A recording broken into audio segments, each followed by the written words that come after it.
I live alone. For some people, that's a dream, but sometimes it's not as peaceful as you'd think.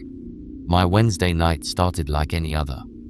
I'd been working all day, sitting at my desk in my tiny one-bedroom apartment, and by the time evening rolled around, I was wiped. Cooking was the last thing on my mind. So, I decided to treat myself. There's this little Thai place a few blocks away that makes the best pad Thai. So I opened the app and placed my order. It was supposed to take about 30 minutes. Perfect. I could throw on some music, relax, and just enjoy the quiet.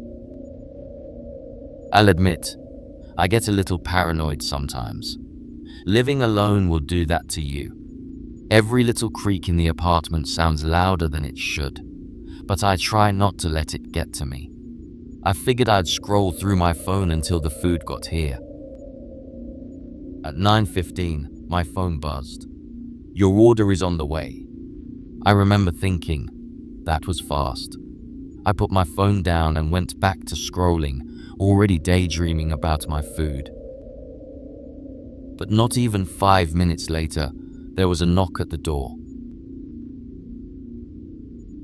It startled me, honestly. It was too quick.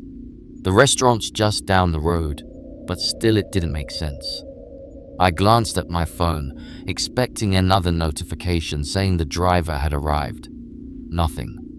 That's when the uneasy feeling started creeping in. I stood up and walked to the door. I wasn't planning to open it right away. I always check the peephole first, especially at night. And when I looked, I saw him. A man was standing there. He had a dark hoodie pulled up over his head, and he was holding a brown paper bag in one hand. He didn't look like a delivery driver. No uniform, no insulated bag, nothing like that. Just a guy in a hoodie. "Oh, who is it?" I called out, trying to keep my voice steady.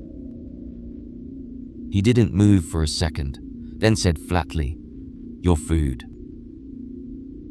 His voice sent a chill through me. It was completely emotionless, like he was reciting the words without really meaning them. I glanced at my phone again. Still no notification. In fact, the app still said, "Your driver is arriving shortly." That's when I knew something wasn't right. "I didn't order from you," I said, stepping back from the door. My heart was starting to race. I thought maybe he'd just leave, but he didn't. He just stood there. "I have your food," he said again, louder this time. There was no way I was opening that door. I moved further back and grabbed my phone, debating whether to call the police. What was I even going to say? That someone strange was knocking on my door? It sounded ridiculous. "I'm not opening the door," I said finally, louder this time. For a moment, it was quiet. I thought he might have walked away, but when I checked the peephole again, he was still there. Only now, he wasn't holding the bag anymore. His hands were empty, hanging by his sides. And his head was tilted, like he was trying to look directly into the peephole. I stumbled back, my heart pounding. I didn't know what to do. I turned off all the lights in my apartment, hoping he'd think I wasn't home. I grabbed my phone and called the restaurant. "Hi," I said, trying to keep my voice steady. "Is my delivery on its way?" "There's someone at my door, but it doesn't seem like the driver." The guy on the other end sounded confused but calm. "Yes, ma'am. Your driver is pulling up now. He should be there in a minute." As he spoke, my doorbell rang again. I froze. My phone buzzed at the same time. A notification from the app. "Your driver has arrived." I crept back to the door and checked the peephole. The man in the hoodie was gone. Relief washed over me, until I saw the actual delivery driver standing there, holding my food and looking confused. I opened the door just a crack. "Hi," I said, forcing a smile. "Sorry, I was." "Oh, in the bathroom." The driver handed me the bag. "No problem," he said, but then he hesitated. "Hey, oh, just so you know, there was this guy standing here when I pulled up. He took off when he saw me. Looked kinda sketchy." I thanked him quickly and closed the door, locking it and sliding the chain across. I pushed my couch against the door for good measure. I didn't sleep that night. Every little sound, the hum of the fridge, the creak of the floorboards, made my skin crawl. The next morning, I called my landlord. "Hey," I said, trying to sound casual, "can we upgrade the loss on my door?" He brushed me off, said he'd get to it next week. Typical. I didn't push it. I figured I'd be fine. But a few nights later, something else happened. It was around 10 p.m., and I was getting ready for bed. I hadn't thought about the guy in the hoodie for a couple of days. I'd convinced myself it was just a random weirdo, nothing serious. But as I walked to my door to double-check the lock, I noticed something. There was a bag sitting on the floor just outside. It was the same brown paper bag the man in the hoodie had been holding. My heart dropped. I stared at it for a long time, too afraid to open the door. Finally, I grabbed a pair of gloves, unlocked the door, and brought the bag inside.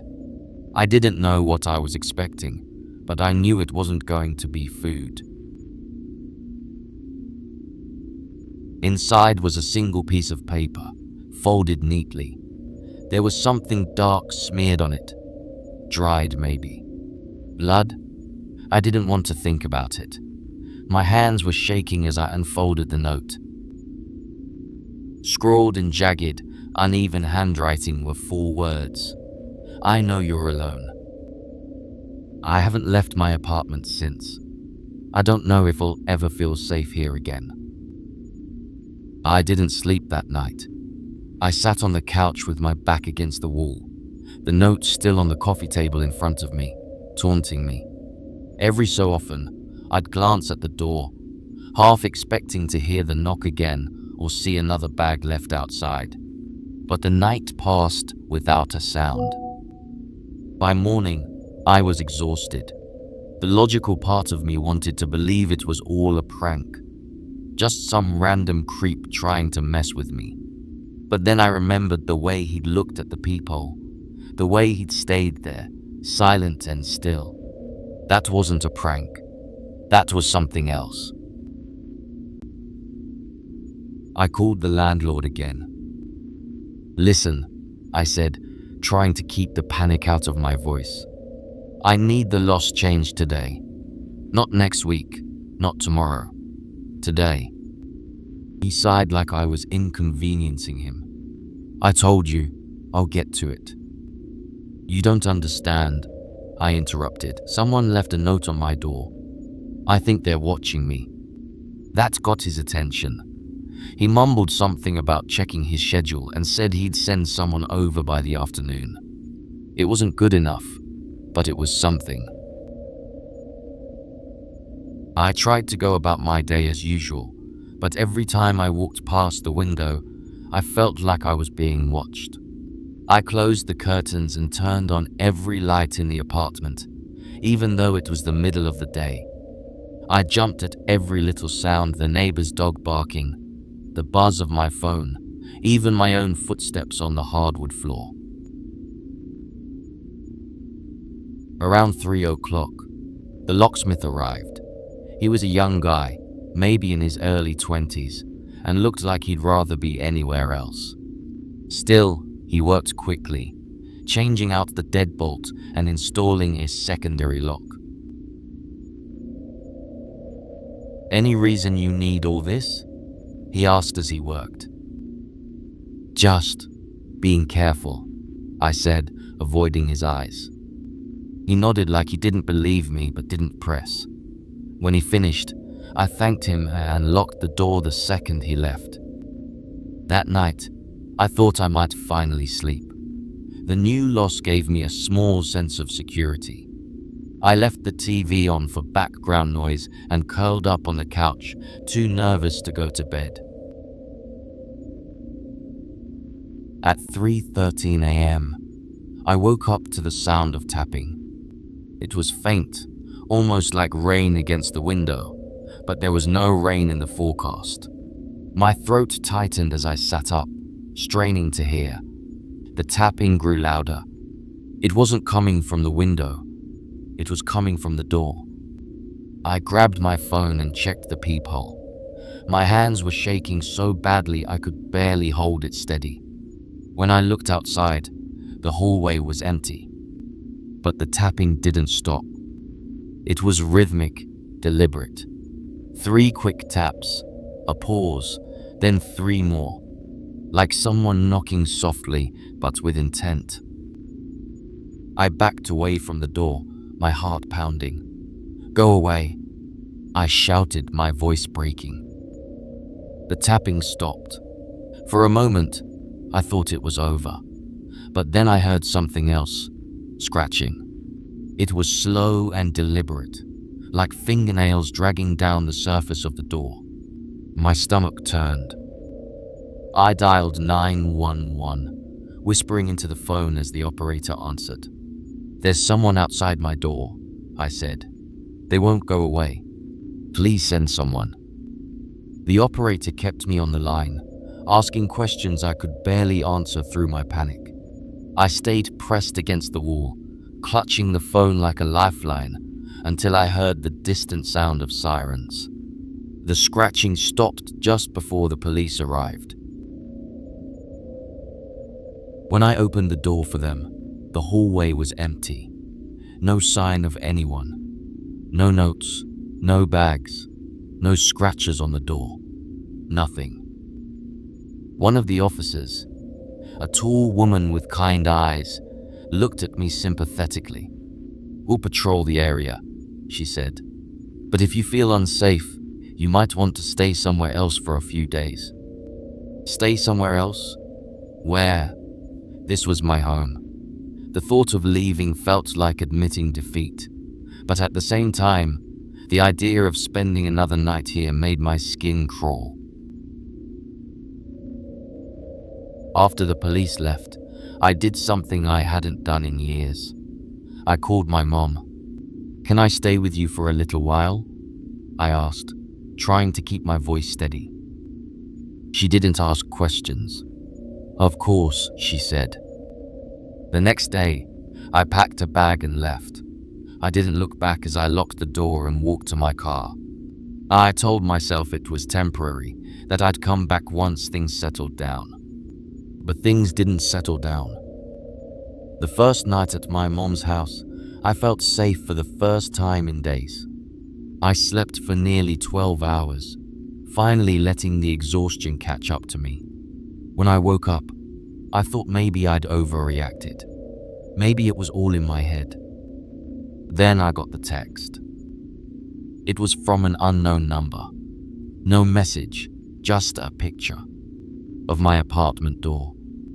The new loss was scratched, deep gouges carved around the keyhole like someone had tried to force their way in.